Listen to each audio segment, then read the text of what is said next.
Hello everyone. आप सब कैसे हैं? मैं उम्मीद करता हूं कि बहुत अच्छे होंगे और अपनी पढ़ाई को बहुत अच्छे से कर रहे होंगे। मैं Akash Kumar Badana ICT virtual classroom में आपका बहुत बहुत स्वागत करता हूं मेरे प्यारे बच्चों।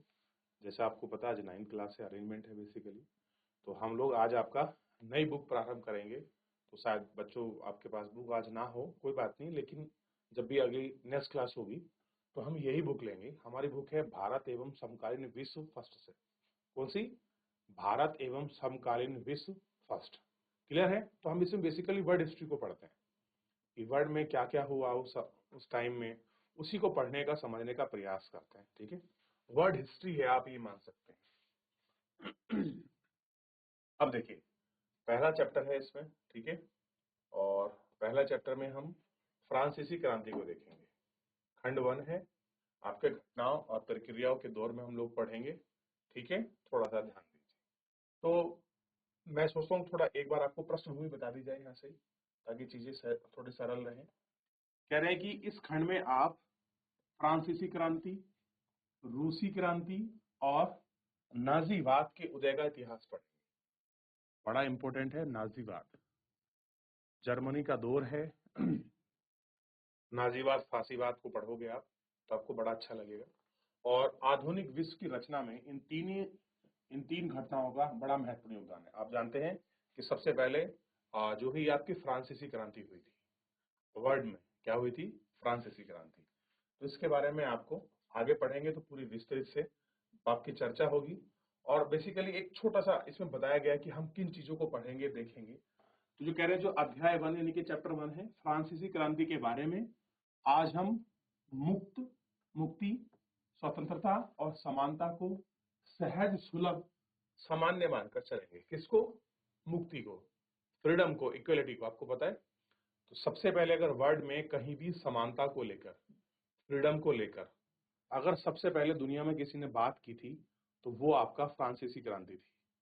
देखिए, भारत में जो क्रांति उभरी थी कहीं ना कहीं फ्रांसीसी क्रांति की ही देख या तर्ज के आधार पर भारत में जो उस समय के बुद्धिजीवी वर्ग थे, जो बाहर गए थे, उन्होंने उसी तर्ज को फॉलो किया।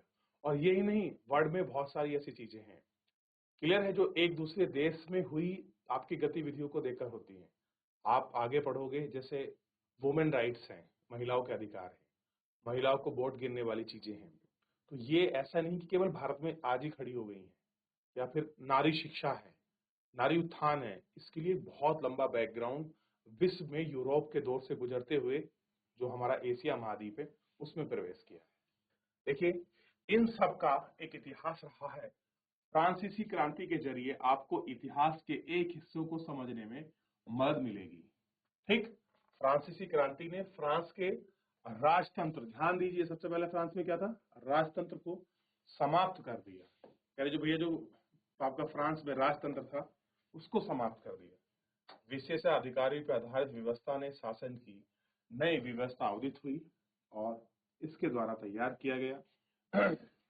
मानवाधिकार घोषणा पत्र के नए युग का द्योतक था। समान अधिकार होता था, हर एक व्यक्ति बराबरी का दावा कर सकता था। यह सोचने की नई भाषा का हिस्सा बन गई। समानता स्वतंत्रता की सोच इस युग पर केंद्रित थी। ध्यान दीजिए, क्या कह रहे हैं? इक्वलिटी और फ्रीडम, यही सोच के नए युग का केंद्र के विचार थी। लेकिन विभिन्न देशों के विचारों का नाना रूप, नाना का मतलब होता है अलग अलग प्रकार में, क्लियर है, को वहां समझा और सीधा। और इसी में भारत, चीन और अफ्रीका और दक्षिणी अमेरिका के उपनिवेश विरोध आंदोलन में कई ऐसे विचारों को जन्म दिया। जो बात मैं अभी कह रहा था ना, कि चाहे वो भारत हो, चाहे वो चीन हो या अफ्रीका हो, या फिर आपका दक्षिणी अमेरिका में जो आपका कोलिज्म था, उपनिवेश था, किसका? अंग्रेजों का। उसका जो विरोध आंदोलन है, कई ऐसे विचार का जन्म कहां से हुआ है? इसी फ्रांसीसी क्रांति से हुआ है। इसलिए हम इसको पढ़ेंगे कि फ्रांसीसी क्रांति का वर्ल्ड में बड़ा महत्व है, क्लियर है, और पहली क्रांति मानी जाती है विश्व में भी। ठीक, ओके, इनको हम देख रहे हैं और कह रहे हैं कि जो बेहद रचनात्मक, रचनात्मक मतलब होता है आपका क्रिएटिव थी। क्रिएटिव का मतलब कैसा होगा? अलग प्रकार में हो रही है तो आपको क्रिएटिव ही होगी ना बच्चों। अब देखिए, हिस्ट्री के साथ दिक्कत क्या है कि हमें जल्दी से समझ नहीं आती। और समझ का कारण क्या है? क्योंकि बहुत सारी घटना ना तो हमें पता होती है, ना हमने कभी सुनी होती है। जब पढ़ी और सुनी नहीं होती तो हमें उनमें कोई इंटरेस्ट नहीं आता। लेकिन अगर एक बार बैठ के थोड़ा समझने का प्रयास किया जाए, यकीन मानिए आज अभी क्रांति पढ़ रहे हैं, शायद आपको लग रहा है कि अरे क्या जरूरत है पढ़ने की, लेकिन आप जब 12th पास करोगे, आप ग्रेजुएशन करोगे, पोस्ट ग्रेजुएशन करोगे, आप तैयारी करोगे, तब आपको इस चैप्टर की वैल्यू समझ आएगी। शायद जब हम पढ़ते थे आपकी जगह हमको भी नहीं पता था कि क्या ही होगा इसमें, लेकिन बात यह है कि आज अगर आपने पढ़ लिया तो आज की संरचना कल की पृष्ठभूमि के रूप में सामने खड़ी होगी। समझ रहे हो ना? तभी तो आपको बेसिक मैथ कराया जाता है 8th क्लास में। और जब आप कंपटीशन देने बैठे तो क्या बोलते हैं आपसे, क्या आपको बेसिक क्लियर नहीं है क्या?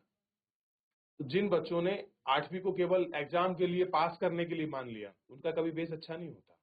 लेकिन जो पढ़ने के लिए पढ़ते हैं, समझने के लिए पढ़ते हैं, उनका बेस हमेशा क्लियर होता है।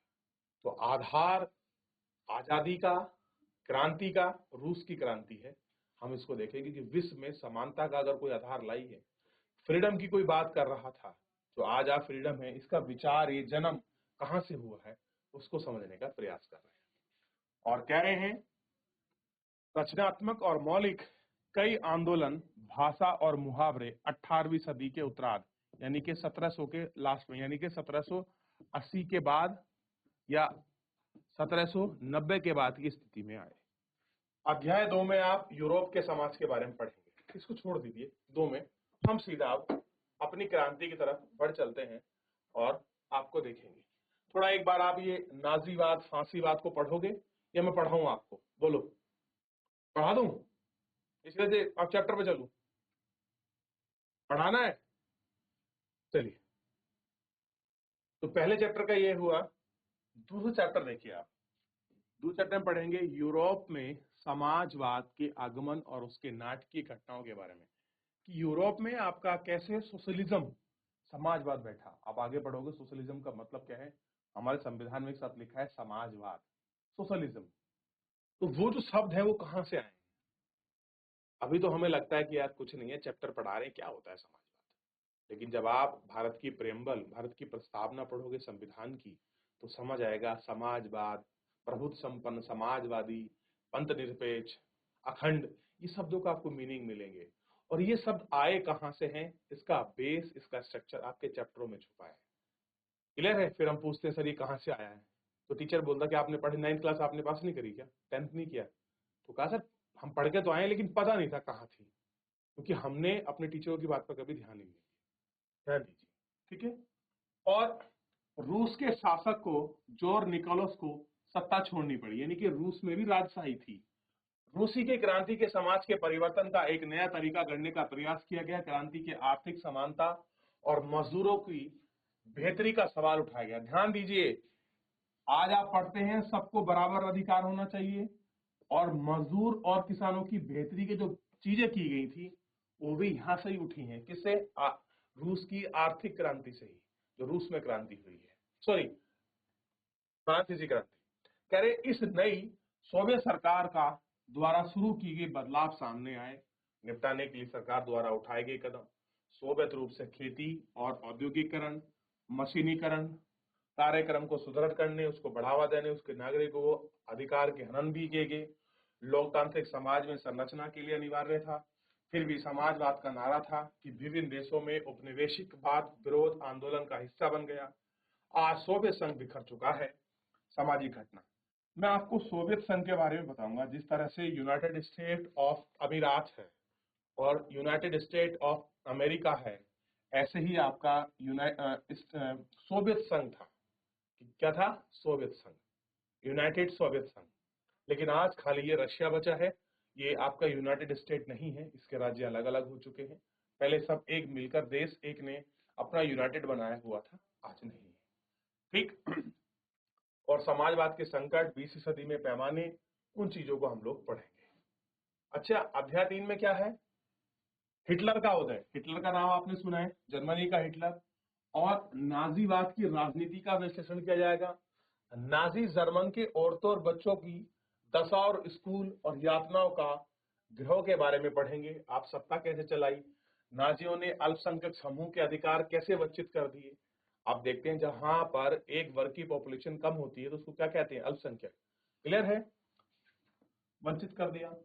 यहूदियों का सफाया करने के बाद यहूदी विरोधी भावना भड़क गई, समाज, लोकतंत्र और हत्याकांड, इन सब चीजों के बारे में पढ़ोगे। आइए सीधे हम चलते हैं फ्रांसीसी क्रांति, जो सबसे इंपॉर्टेंट है और इसी से आधार रखा गया क्रांति का उस जमाने में जब लोग आपका विरोध करने के अलग तरीके थे।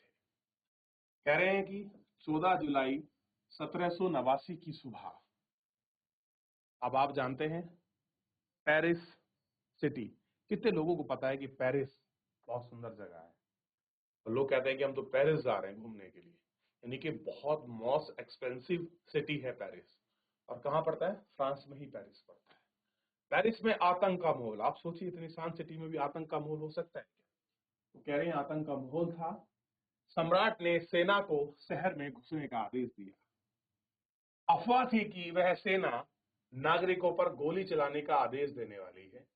अब तुम्हें कुछ कुछ भारत जैसी स्थिति समझ आने लगेगी। क्लियर है, क्या होगा आपका, ध्यान देंगे तो इसे, तो गोली चलाने का आदेश देने वाली है। लगभग 60,000 मर्द, मर्द का मतलब होता है मेल, और औरतें टाउन हॉल में एक सामने एकत्रित हुए। जैसे टाउन हॉल का मतलब क्या हुआ, एक कोई मेन चौक चौराहा घंटाघर टाइप में किसी पॉइंट पर जहां लोग मिल सकते हैं उसको टाउन हॉल कह दिया। उन्होंने जन सेना का गठन करने का निर्णय किया। हथियारों की खोज से वे बहु सरकारी भावनाओं पर जबरन प्रवेश किया। ठीक, अंततः सैकड़ों लोगों का एक समूह पेरिस के पूर्वी भाग की ओर चल पड़ा। बलूचिस्तान के किले में जेल तोड़कर डाला और भारी मात्रा में गोली बारूद मिलने की संभावना थी। हाथों में हथियारों में कब्जा, शस्त्र की लड़ाई, बलूचिस्तान का कमांडर मारा गया, कैदी छूट गए और ये संख्या केवल 7 थी।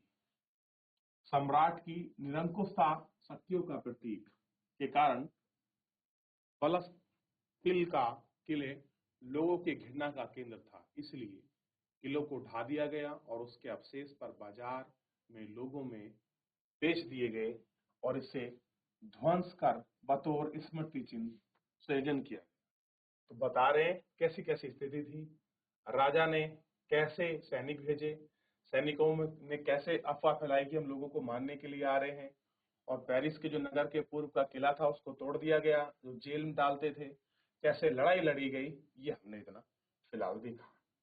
तो एक बार थोड़ा सा पीछे आप देख लीजिए, कुछ पूछना है यूरोप की स्थिति के बारे में, कुछ भी ऐसा डाउट आप मुझसे पूछ सकते हैं मेरे बच्चों, फिर आगे बढ़ेंगे। हो गया, आगे चलें। अब कह रहे इस घटना के बाद कई दिनों तक पेरिस तथा देश में देहाती मतलब होता है जो लोकल क्षेत्र है, गांव के क्षेत्रों में कई और संघर्ष हुए। अधिकांश जनता पाव रोटी की महंगाई कीमत का विरोध कर रही थी। पाव रोटी को जानते हो बच्चों, पाव रोटी को जानते हो? जिस तरह से हमारे यहाँ बंद आता है ना, बड़ा बंद होता है, तो यूरोप में पाव रोटी आती है क्योंकि वहां रोटी सेकने का कोई कल्चर है नहीं। वहां तो आपका ब्रेड का, पाव का, यही सब कल्चर है खाने का, और खाना भी वो वहां उनके साथ खाते हैं। आज शायद उनको चावल वगैरह में खाने के लिए मिल जाए, बात अलग है, लेकिन वो अपनी पाव रोटी पे डिपेंडेंट थे। या आज की तारीख में वैसे वर्ल्ड में रोटी कहीं ना कहीं चलती है, लेकिन जो मेन ट्रेडिशनल था वही पाव रोटी और आपका फर्मेंटेड फूड। ठीक है, जिस तरह से बेकरी के हम आपके ब्रेड वगैरह बनते हैं ना, उसी का वो लोग खाना खाते थे। अब देखिए, पाव रोटी की महंगाई का अब विरोध कर रही है। इसके बाद आपका सिंह अवहेलना करते हुए इतिहासकारों ने एक लंबे घटनाक्रम की ऐसी शुरुआती कड़ियों के रूप में देखा है जिसका परिणति फ्रांस के सम्राट को फांसी दिए जाते हुए। हालांकि उस समय अधिकांश लोग ऐसे नतीजे की उम्मीद नहीं थी, क्योंकि कैसे हुआ, कह रहे लोगों को पता ही नहीं था, ना कोई उम्मीद थी कि वो चीजें क्यों हुई और कैसे हुई। ये देखिए लोग क्या कर रहे हैं,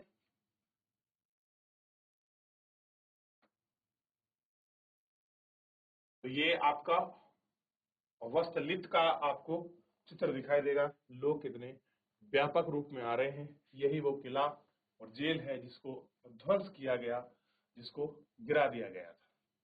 ठीक, अब दौर, आप देखिए इसमें बात क्या है, चैप्टर के अंदर सब चैप्टर है। ठीक है, तो मेन चैप्टर क्या है, तो ध्यान रखिए, मेन चैप्टर है आपका फ्रांसीसी क्रांति। और फ्रांसीसी क्रांति के अंदर पहला सब पार्ट है 18वीं सदी के उत्तरार्ध में समाज। अब 18वीं शताब्दी है, यानी कि 1700 के उत्तरार्ध। उत्तरार्ध का मतलब होता है, होगा कि कोशिश करें 1780 या फिर आपके 70 के बीच के बाद का जो समय है, उसी को हमने क्या रखा है, उत्तरार्ध की कैटेगरी में रख दिया है। ठीक, ये अब देखिए, सन 1774 में बबरू राजवंश के 10 और 4 14 लुइस 14 को राजगद्दी पर आसीन हुआ। उस समय Louis first, Louis second, Louis third, एक ही नाम के आपके राजा बनते थे।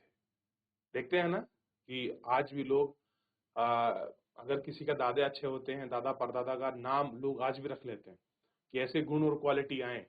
क्लियर है, वही सिंबॉलिक रूप से। तो ये आपके गद्दी पर बैठे। उस साल केवल उनकी उम्र कितनी थी, 20 साल थी।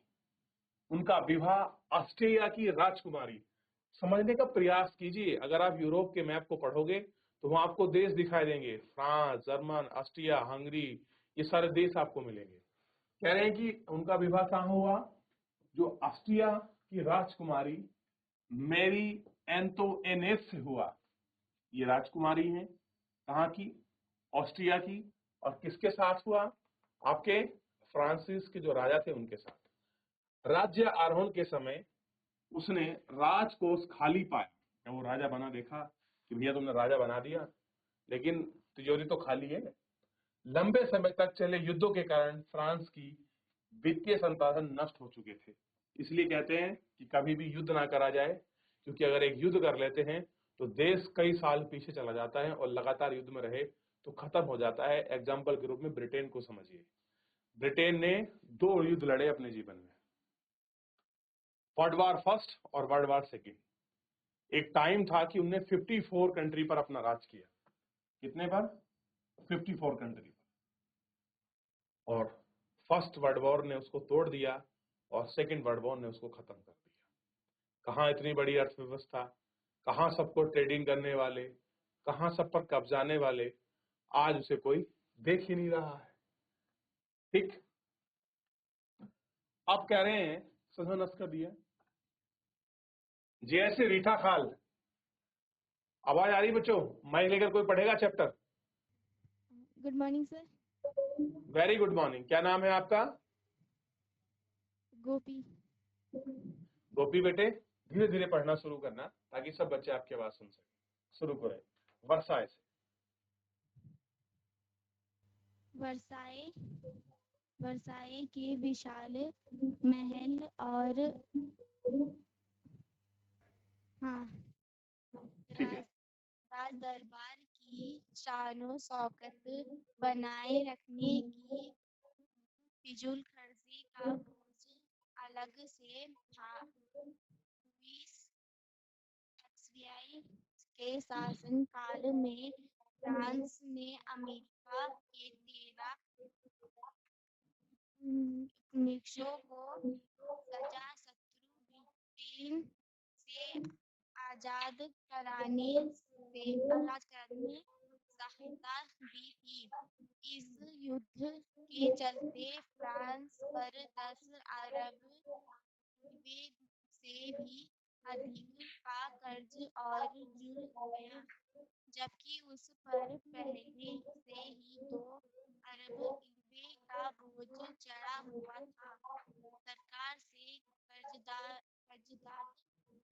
अब 10% ब्याज की मांग करने लगे थे। फलस्वरूप फ्रांसीसी सरकार अपने बजट का बहुत बड़ा हिस्सा दिनों दिन बेटे थोड़ा सा आप जोर से बोलिए, आवाज बहुत कम आ रही है, और माइक मुंह के पास रखिए बेटा प्लीज। चलिए, दिनों दिन बढ़ाते जा रहे कर्ज को चुकाने पर मजबूर थी। अपने नियमित खर्चों जैसे सेना के रखरखाव, राज दरबार, सरकारी कार्यों का विश्वविद्यालयों को चलाने के लिए फ्रांसीसी सरकार करों में वृद्धि के लिए बाध्य हो गई, पर यह कदम भी ना नाकाफी था। 18वीं सदी में फ्रांसीसी समाज तीन स्टेज में बांटा था और केवल तीसरे स्टेज के लोग जनसाधारण ही कर अदा करते थे। वर्गों में विभाजित फ्रांसीसी समाज मध्यकालीन समुद्री व्यवस्था का अंग था। प्राचीन राजतंत्र पद का प्रयोग सामान्यतः सन 1790 से पहले के फ्रांसीसी साम्राज्य एवं स्थानों के लिए होता है। चित्र 2 ठीक है, फ्रांसीसी समाज बताइए। की वर्ग व्यवस्था को थैंक यू गोपी, बहुत अच्छे। आप बेटे खड़े हुए जी ऐसी रीटा खाल से, बहुत बहुत धन्यवाद। तो कल भी मैं मतलब जब भी मेरा लेक्चर होगा, फिलहाल तो आपका मैथ का था तो उनकी जगह मैं आया हूँ, तो जब भी मेरा अगर नेक्स्ट क्लास में मतलब जब भी आपके मंथ का शेड्यूल आएगा मैं पढ़ाने आऊँ तो आप पढ़ें। देखिए मैं आपको एक चीज़ कहना चाहता हूँ सभी बच्चों से, होता क्या है हम लोग छोटी क्लास में होते हैं तो हम लोग क्या सोचते हैं कि यार क्यों पढ़ना, हिस्ट्री है ही क्या, बोरिंग लगता है। यकीन मानिए अगर जिन बच्चों को आगे तैयारी करनी है, चाहे जो आपकी सिविल सेवा की तैयारी करते हैं, पीसीएस वगैरह आईएएस की, ये चैप्टर उस समय बड़ा महत्वपूर्ण लगता है आपको क्योंकि हमने पढ़ा नहीं होता। लेकिन अगर हाँ आज आप अपनी क्लासों को ना अच्छे से पढ़ लोगे, इंटरेस्ट करके, जो भी टीचर आपको पढ़ा रहे हैं, चाहे मैं पढ़ा रहा हूँ या जो आपके स्कूल में पढ़ाते हैं, आप उनको बस सुने, बैठ कर आराम से सुने। यकीन मानिए जब हमको 3 घंटे की मूवी याद हो सकती है ना, तो एक 30 मिनट का लेक्चर भी याद हो सकता है, कोई बहुत बड़ी बात नहीं है। बस सुनने के ऊपर डिपेंड है, अगर आप सुन लोगे यकीन मानिए कभी जीवन में दिक्कत नहीं आएगी। और प्रॉपर रिवीजन करते रहें सभी सब्जेक्ट का। तो मेरे प्यारे बच्चों आज के लिए इतना ही, धन्यवाद।